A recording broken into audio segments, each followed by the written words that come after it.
पिछले क्लास में हमने आप लोगों को 2D मतलब ऑर्थोग्राफिक प्रोजेक्शन तथा 3D मतलब पिक्टोरियल प्रोजेक्शन के बारे में बताया था।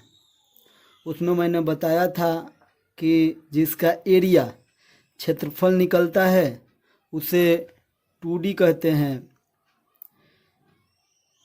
तथा जिसका वॉल्यूम आयतन निकलता है उसे पिक्टोरियल प्रोजेक्शन कहते हैं। आज हम आप लोगों को ऑर्थोग्राफिक प्रोजेक्शन का डेफिनीशन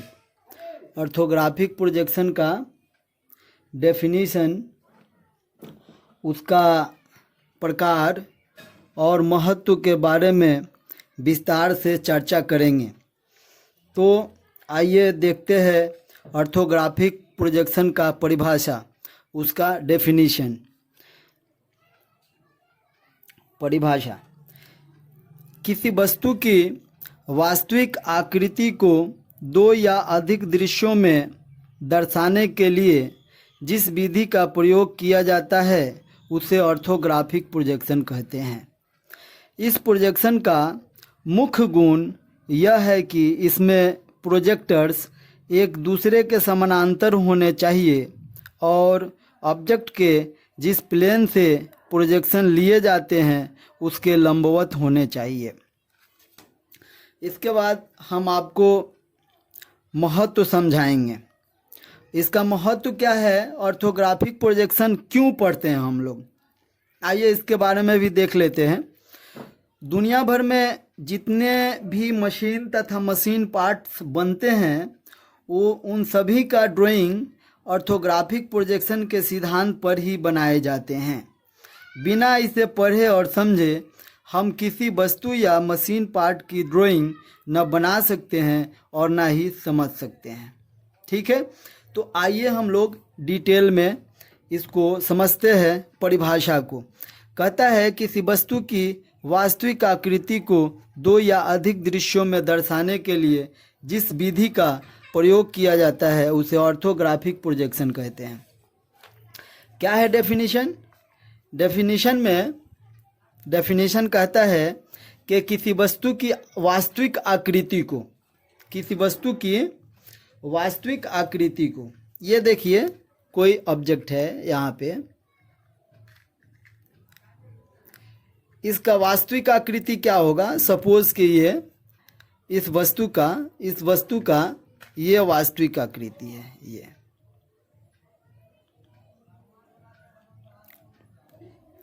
इस वास्तविक आकृति को दो या दो से अधिक दृश्यों में दिखाना। डेफिनेशन क्या कह रहा है? दो या अधिक दृश्यों में दिखाना। दृश्य का मतलब ये देखिए, ये किसी भी ऑब्जेक्ट में 6 दृश्य होते हैं। देखिए ये नीचे से, फिर ऊपर से, फिर बाएं से, फिर दाएं से, है ना, 6 दृश्य होते हैं। देखिए अगर हम लोग इधर खड़े हैं, अगर देखने वाला इधर खड़ा है, ऑब्जर्वर इधर है, ठीक है, तो इधर से जब हम देखेंगे तो ये ऑब्जेक्ट हमारे सामने रखा हुआ है, तो हमारे सामने आँखों के सामने ये वाला व्यू दिखाई देता है, ये जिसको हम लोग फ्रंट व्यू बोलते हैं। ये क्या है? फ्रंट व्यू है। उसी तरीके से इसके जस्ट पीछे ये वाला फ्रंट के जस्ट पीछे रियर कहलाता है। क्या कहलाता है? रियर। इधर वाला ये वाला व्यू रियर कहलाएगा। ये हो गया फ्रंट, ये हो गया रियर। अब जब हम इधर खड़े हैं, देखने वाला इधर खड़ा है, तो ये कौन सा व्यू हुआ? टॉप। क्या हुआ? टॉप। और ये वाला ये हुआ बॉटम। अब चूंकि हम इधर खड़े हैं तो हमारे लिए ये जो है लेफ्ट हैंड साइड व्यू होगा। ये व्यू क्या कहलाएगा? ऑब्जेक्ट का लेफ्ट हैंड साइड व्यू, और ये व्यू ऑब्जेक्ट का राइट हैंड साइड व्यू कहलाता है। इस तरीके से आपने देखा कि किसी भी ऑब्जेक्ट में 6 व्यू होते हैं, और ऑर्थोग्राफिक प्रोजेक्शन का डेफिनेशन यह कहता है कि किसी भी वस्तु की वास्तविक आकृति को 2 या अधिक दृश्यों में दर्शाने के लिए, इसमें तो हमने 6 दृश्य निकाला है। देखिए ये आपका बॉटम व्यू बना हुआ है, यहाँ पे ये वाला भी ऊपर गया हुआ है। 6 दृश्य है, देखिए 1 2 3 4 5, और इसका एक ठो इधर बनेगा, तो 6 व्यूज़ बनते हैं। लेकिन हम लोग ऑर्थोग्राफिक प्रोजेक्शन बनाने के लिए, कंप्लीट करने के लिए कम से कम 3 दृश्य को ज़रूर निकालते हैं। लेकिन इसमें हमने 6 दृश्यों को कैसे फाइंड आउट करेंगे उसके बारे में भी डिटेल से बताया है।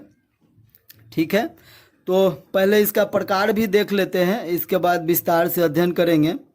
देखिए ऑर्थोग्राफिक प्रोजेक्शन जो है 2 प्रकार का होता है, फर्स्ट एंगल प्रोजेक्शन मेथड और थर्ड एंगल प्रोजेक्शन मेथड। क्या? फर्स्ट एंगल प्रोजेक्शन मेथड और थर्ड एंगल प्रोजेक्शन मेथड। ठीक है, तो आइए बारी बारी से फर्स्ट एंगल और थर्ड एंगल प्रोजेक्शन मेथड के बारे में हम लोग विस्तार से समझते हैं। इसको समझने के लिए ऑर्थोग्राफिक प्रोजेक्शन किसी भी तल पे प्राप्त करने के लिए हमें इस फिगर को समझना बहुत ज़रूरी है। जब आप इस फिगर को समझ जाएंगे तो आराम से ऑर्थोग्राफिक प्रोजेक्शन आप बना सकते हैं। थोड़ा सा ध्यान देने की ज़रूरत है, इस प्लेन को समझने की ज़रूरत है। अगर आप ये प्रोजेक्शन समझ जाएंगे, ये प्लेन समझ जाएंगे, तो आप आराम से ऑर्थोग्राफिक प्रोजेक्शन निकाल सकते हैं। देखिए ऑर्थोग्राफिक प्रोजेक्शन को बनाने के लिए हमें 3 प्लेन की ज़रूरत पड़ती है। कितना प्लेन? 3 प्लेन। एक जो है VP, वर्टिकल प्लेन। देखिए ये कौन सा प्लेन है? ये पूरा वर्टिकल प्लेन है, इसको हम लोग VP बोलते हैं। अच्छा, ये है हॉरिजॉन्टल प्लेन। VP को हम लोग स्टैटिक प्लेन कहते हैं। स्टैटिक मतलब जो स्थिर रहता है। VP को क्या बोलते हैं? स्टैटिक प्लेन, यह स्थिर रहता है। और ये है हॉरिजॉन्टल प्लेन HP। ये हमेशा जो है क्लॉकवाइज डायरेक्शन में ऐसे मूव करता है। ये जब नीचे आएगा, ये वाला पोर्शन हमारा जब नीचे आएगा तो ये वाला ऊपर जाएगा, और ऊपर जा कर के देखिए ये ऊपर गया है और ये प्लेन जा कर के इसमें मिल जाएगा। तो हमारा जो कोऑर्डिनेट खुलता है, ये एंगल खुलता है और ये एंगल खुलता है। बाकी ये वाला तो बंद हो जाएगा। ये जब ऊपर जाएगा तो ये बंद हो जाएगा, और ये जब नीचे आएगा तो ये क्लोज हो जाएगा। इसीलिए हम लोग ऑर्थोग्राफिक प्रोजेक्शन को 2 ही प्रकार माने हुए हैं। एक फर्स्ट एंगल प्रोजेक्शन होता है, एक थर्ड एंगल प्रोजेक्शन होता है। ठीक है, आगे देख लीजिए। तो जिस किसी भी ऑब्जेक्ट का हमको ऑर्थोग्राफिक प्रोजेक्शन निकालना होता है, उसको हम लोग उस क्वाड्रेंट में रखते हैं। जैसे ये प्लेन दिखाया हुआ है, इस प्लेन में हमारा ये जो है फर्स्ट एंगल कहलाता है। ये क्या कहलाता है? First angle. और ये सेकेंड एंगल। ये फर्स्ट एंगल है और यह सेकेंड एंगल है, और यह होता है थर्ड एंगल। इसको हम लोग बोलते हैं थर्ड एंगल, और ये फोर्थ एंगल। लेकिन हम लोग काउंट 2 ही करते हैं, जैसा कि मैंने अभी बताया। जब इसको हम घुमाएंगे, HP को जब हम घुमाएंगे तो ये नीचे की तरफ आ करके इस प्लेन में मिल जाएगा, VP में मिल जाएगा ये, और ये इधर जा करके VP में मिल जाएगा। इस तरीके से ये जो एंगल है क्लोज हो जाता है, ये वाला एंगल क्लोज हो जाता है, और ये एंगल ओपन रहता है। फर्स्ट एंगल और थर्ड एंगल ओपन रहता है, इसलिए हम लोग इसी में ड्राइंग बनाते हैं। जैसा कि मैंने आपको बताया कि फर्स्ट एंगल प्रोजेक्शन मेथड और थर्ड एंगल प्रोजेक्शन मेथड ये ऑर्थोग्राफिक प्रोजेक्शन का प्रकार है। अब आइए देखते हैं फर्स्ट एंगल प्रोजेक्शन मेथड क्या होता है। फर्स्ट एंगल प्रोजेक्शन मेथड क्या होता है, देखिए, जब हम ऑब्जेक्ट को जिसका ऑर्थोग्राफिक प्रोजेक्शन निकालना होता है उसको फर्स्ट क्वाड्रेंट में रखते हैं, ये फर्स्ट क्वाड्रेंट कहलाता है। इस क्वाड्रेंट में हम रखते हैं इस तरीके से, देखिए ये फर्स्ट क्वाड्रेंट में हमने ऑब्जेक्ट को रखा हुआ है। देखिए ये फर्स्ट क्वाड्रेंट में, ये फर्स्ट क्वाड्रेंट है, ये सेकेंड और ये थर्ड और ये फोर्थ। जब फर्स्ट क्वाड्रेंट में ऑब्जेक्ट को रखते हैं और उसका व्यू निकालते हैं, सभी व्यूज़ निकालते हैं प्लेन के ऊपर, तो इस विधि को हम लोग फर्स्ट एंगल प्रोजेक्शन मेथड कहते हैं। ठीक है, जब ऑब्जेक्ट को, फिर से सुन लीजिए, जब ऑब्जेक्ट को फर्स्ट क्वाड्रेंट में रख करके उसका व्यू निकाला जाता है तो इस मेथड को हम लोग फर्स्ट एंगल प्रोजेक्शन मेथड कहते हैं। और थर्ड एंगल प्रोजेक्शन मेथड, जब ऑब्जेक्ट को हम लोग थर्ड क्वाड्रेंट में रख करके व्यू निकालते हैं तो इस मेथड को थर्ड एंगल प्रोजेक्शन मेथड कहते हैं। सपोज कि हमने यहाँ पे ऑब्जेक्ट को रख दिया है ये, और जब हम इसका व्यू निकालेंगे तो इस मेथड को हम लोग थर्ड एंगल प्रोजेक्शन मेथड कहते हैं। तो आइए देखते हैं फर्स्ट एंगल प्रोजेक्शन मेथड में किस तरीके से हम लोग किसी दिए गए ऑब्जेक्ट का ऑर्थोग्राफिक व्यू निकालते हैं।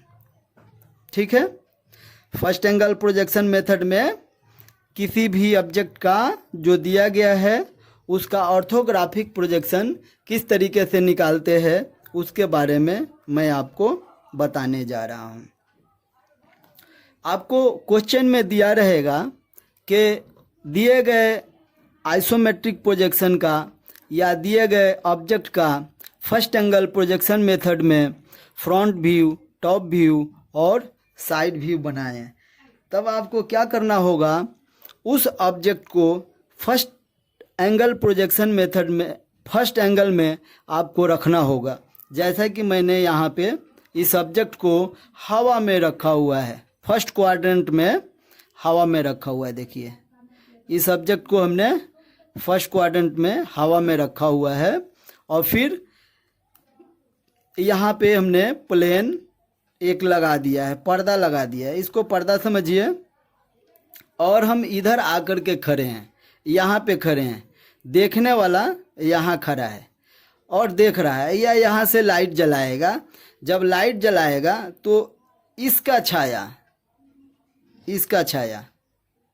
ठीक है, इस प्लेन के ऊपर आकर के पड़ेगा। देखिए, तो इसको हम लोग कहते हैं फ्रंट व्यू। क्या बोलते हैं? Front view. इधर हम खड़े हैं, इधर से जब हम लाइट जलाएंगे या जब देखेंगे तो इसका छाया हमें वीपी पे मिलता है। फर्स्ट एंगल प्रोजेक्शन मेथड में फ्रंट का जो प्रोजेक्शन बनेगा वो वीपी पे बनता है। उसी तरीके से जब हम यहाँ खड़े हैं तो हमारे लिए टॉप व्यू ये होगा। कौन सा? हमारे लिए टॉप ये होगा। ठीक है, इस टॉप को जब हम सोर्स ऑफ लाइट इधर से देते हैं, इधर से सोर्स ऑफ लाइट देंगे तो ये वाला प्रोजेक्शन जस्ट इसके ऑपोजिट एचपी पे बनता है। ये क्या है? ये एचपी है, जैसा कि मैंने आपको बताया, हॉरिजॉन्टल प्लेन एचपी पे ये बन गया। ठीक है, अभी दो व्यू हमने बना दिया है। ठीक है, कौन कौन सा? एक फ्रंट, ये फ्रंट व्यू है और ये टॉप। लेकिन किसी भी ऑब्जेक्ट के मैन्युफैक्चरिंग के लिए उसका कम से कम 3 व्यू हमें ज़रूर निकालना होता है। तो हमने फ्रंट निकाल दिया जो आपको वीपी पे बना है, और टॉप निकाला जो एचपी पे बना है। देखिए यहाँ पे एचपी पे बना है। अब एक व्यू और निकालेंगे हम। अब जब इधर हम खड़े हैं तो हमारे लिए ये वाला आपका लेफ्ट हैंड साइड व्यू है। ठीक है, ये लेफ्ट हैंड साइड व्यू है। देखिए यहाँ, लेकिन हमारे पास अभी यहाँ पे दो ही प्लेन है, एक वीपी है और एक एचपी है। ठीक है, तो वीपी पे हमने फ्रंट बना दिया है और एचपी पे टॉप बनाया है। अब सवाल उठता है कि साइड व्यू कहाँ बनेगा इसका। तो साइड व्यू के लिए हमें एक प्रोफाइल प्लेन खड़ा करना होगा। क्या? प्रोफाइल प्लेन खड़ा करना होगा। इस तरीके से देखिए, ये हमने प्रोफाइल प्लेन, ऑक्सिलरी प्लेन, सहायक प्लेन खड़ा कर दिया है। यहाँ पे हमने एक सहायक प्लेन खड़ा किया हुआ है। उसी तरीके से एक और प्लेन यहाँ पे हमने खड़ा किया है, सहायक प्लेन, इसको भी हम सहायक प्लेन कहते हैं। तो यह जो है ये AVP इसको बोला जाता है, ऑक्सिलरी वर्टिकल प्लेन। ये भी है आपका, ये भी प्लेन हमने खड़ा किया है, इसको भी ऑक्सिलरी वर्टिकल प्लेन का कहते हैं। और एक प्लेन हम यहाँ पे खड़ा कर दिए हैं, ये खड़ा नहीं किए, ये HP के पैरेलल में हमने लगाया हुआ है। इस तरीके से यह एक बंद डिब्बा बन जाता है। क्या बनता है? बंद डिब्बा, जिसके अंदर हवा में इस ऑब्जेक्ट को रखा हुआ है। ठीक है, और हम कल्पना करते हैं, इधर से देखते हैं तो ये वाला व्यू इधर बनता है, ये वाला व्यू नीचे बनता है, ये वाला नीचे वाला व्यू ऊपर बनता है। यानी कि जिधर से हम देख रहे हैं जस्ट उसके अपोजिट व्यू बनता है। इसका मतलब यह है कि ये जो लेफ्ट हैंड साइड व्यू है, यह जो लेफ्ट हैंड साइड व्यू है, यह किधर जाएगा? राइट साइड में जाएगा। यानी कि राइट में जो हमने प्रोफाइल प्लेन खड़ा किया हुआ है, ऑक्सिलरी प्लेन खड़ा किया हुआ है, इसी पे जा कर के इसका छाया बन जाएगा। जैसा कि ये मैंने यहाँ पे बनाया है, देखिए, ये इसका प्रोजेक्शन हमने निकाला है, तो यहाँ पे ये बन गया है। अब जब हम डब्बा के रूप में इसको देखते हैं तो किस तरीके से हमें प्राप्त होता है। एक बंद डब्बा में, बंद डब्बे के 6 प्लेन होते हैं, उन 6 प्लेनों में इस सब्जेक्ट का 6 व्यू बन गया है, जो एक दूसरे के अपोजिट बना हुआ है। यानी कि जिधर से हम देख रहे हैं उसके अपोजिट बन रहा है। ठीक है, देखिए फिर एक और उदाहरण से समझते हैं। यह देखिए, डब्बा को हमने अब खोल दिया है, इस डब्बा को हमने खोल दिया है। देखिए, ये डब्बा हमने बनाया है, इस डब्बा को ऐसे खोला, ऐसे ऐसे करके बाहर की तरफ ऐसे खोल दिया है, इस तरीके से खोला है बाहर की तरफ। जब खोलेंगे तो यहाँ पे हमारा कौन सा व्यू बना था? बॉटम व्यू, ऊपर। देखिए यहाँ, ये देखिए, इसको क्या करेंगे? ऐसे पलटेंगे तो ये हमारा ऊपर चला जाएगा। ये वाला जो बॉटम व्यू है ऊपर चला जाएगा फर्स्ट एंगल प्रोजेक्शन मेथड में। देखिए ऊपर चला गया है। उसी तरीके से ये वाला नीचे बना है, तो ये जब खोलेंगे तो ये आपका नीचे आ गया है। और ये जो व्यू है, ये वाला, ये आपका इधर बन गया है। Right hand side view left में बना है, और इधर वाला, ये वाला व्यू जो है इधर बन गया है। देखिए लेफ्ट हैंड साइड व्यू में। इस तरीके से जब हम इसको सुला देते हैं, जब हम इसको सुलाते हैं तो इस तरीके से हमारा, देखिए ये वाला ऐसे खुल गया, ये जो है ऐसे खुल गया, ये ऐसे खुल गया, ये ऐसे खुला, और इसको ऐसे खोल दिया। तो इस तरीके से हमारा जब डब्बा को खोल करके किसी सरफेस पे लेटा देंगे तो बीच में जो है फ्रंट व्यू मिलता है। देखिए इस डब्बा को जब खोलेंगे तो ये वाला जहाँ का तहाँ रह जाएगा, ये जहाँ का तहाँ रह गया, और right hand side view left में आ गया है। देखिए, और left hand side view right hand side view left में, और left hand side view right में बन जाता है, और रियर व्यू उसके जस्ट बगल में बनता है। इस तरीके से हमें कम से कम 3 व्यू बनाना होता है।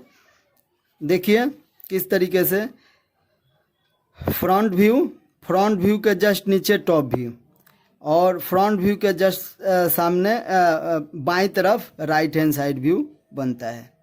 ठीक है, इसको इस तरीके से खोलने पे देख लीजिए कैसे खोला हुआ हूँ। तो यह है हमारा फर्स्ट एंगल प्रोजेक्शन मेथड। फिर से समझा देते हैं। कोई ऑब्जेक्ट यहाँ पे हमने खड़ा किया हुआ है, देखिए इस तरीके से, देखिए इसी से मैं समझा देता हूँ आपको। ये देखिए, ये हमारा फर्स्ट क्वाड्रेंट है। देखिए ये क्या है, फर्स्ट क्वाड्रेंट। देखिए ये राइट एंगल बना है ना, राइट एंगल बन रहा है, ये फर्स्ट क्वाड्रेंट है। अब देखिए हम ऑब्जेक्ट को इस तरीके से रख रहे हैं, ऐसे ऐसे रख रहे हैं, और इधर सामने अपने उंगली की तरफ, इस उंगली की तरफ खड़ा हो गया, इस सरफेस की तरफ ऐसे। तो फ्रंट जो है इस पे बनेगा, ये जो वर्टिकल प्लेन है इस पे जाके छाया फ्रंट का बन जाएगा इस पे, और टॉप ये वाला व्यू इस पे बनेगा, इस पे। ठीक है, अब हम लोग इसको ऐसे खोलते हैं, देखिए ऐसे खोलते हैं तो ये जाकर के बिल्कुल सीधा हो जाता है इस तरीके से। इस पे हमारा फ्रंट बन जाता है और इस पे टॉप बन जाता है। जब इसको खोलते हैं तो ये वाला इस यहाँ जा कर के मिल जाता है और ये यहाँ जा कर के मिलता है। तो सपोज कि यहाँ पे आप ऑब्जेक्ट को रखे हुए हो, ठीक है, और इधर से आपने देखा तो ये वाला व्यू इस पे बन गया ऐसे ऐसे, और ये वाला व्यू आपका इस पे बन गया। अब हम जब इसको खोलेंगे, नीचे लेके आएंगे, तो चूंकि ये मूवेबल प्लेन है और यह स्टैटिक प्लेन है, तो ये जहाँ का तहाँ रहेगा, यानी कि फ्रंट जहाँ पे बना है वहीं पे रहेगा, और ये वाला जो टॉप व्यू है वो नीचे आ जाएगा इस तरीके से। देखिए ऐसे, यहाँ जो है फ्रंट यहीं रह गया और टॉप हमारा यहाँ पे आ गया। ठीक है, तो यानी कि फर्स्ट एंगल प्रोजेक्शन में आपने देखा कि फ्रंट के जस्ट नीचे टॉप बनता है, और दाहिने साइड में लेफ्ट हैंड साइड व्यू बनता है। ये लेफ्ट हैंड साइड व्यू हो गया, लेफ्ट हैंड साइड व्यू, ये फ्रंट हो गया और ये टॉप हो गया। ठीक है, उसी तरीके से इधर जो है आपका राइट हैंड साइड व्यू बनता है। इस तरीके से हम लोग किसी भी ऑब्जेक्ट में फ्रंट, टॉप और side first angle projection method में बनाते हैं। ठीक है, तो उम्मीद है आप सभी को फर्स्ट एंगल प्रोजेक्शन मेथड अच्छा से समझ में आया होगा। अगर मेरा वीडियो अच्छा लगे और नॉलेज फुल हो तो आप लोग मेरे चैनल को सब्सक्राइब करें और शेयर करें। धन्यवाद। अगले क्लास में मैं आपको थर्ड एंगल प्रोजेक्शन मेथड के बारे में बताऊंगा। Okay, bye.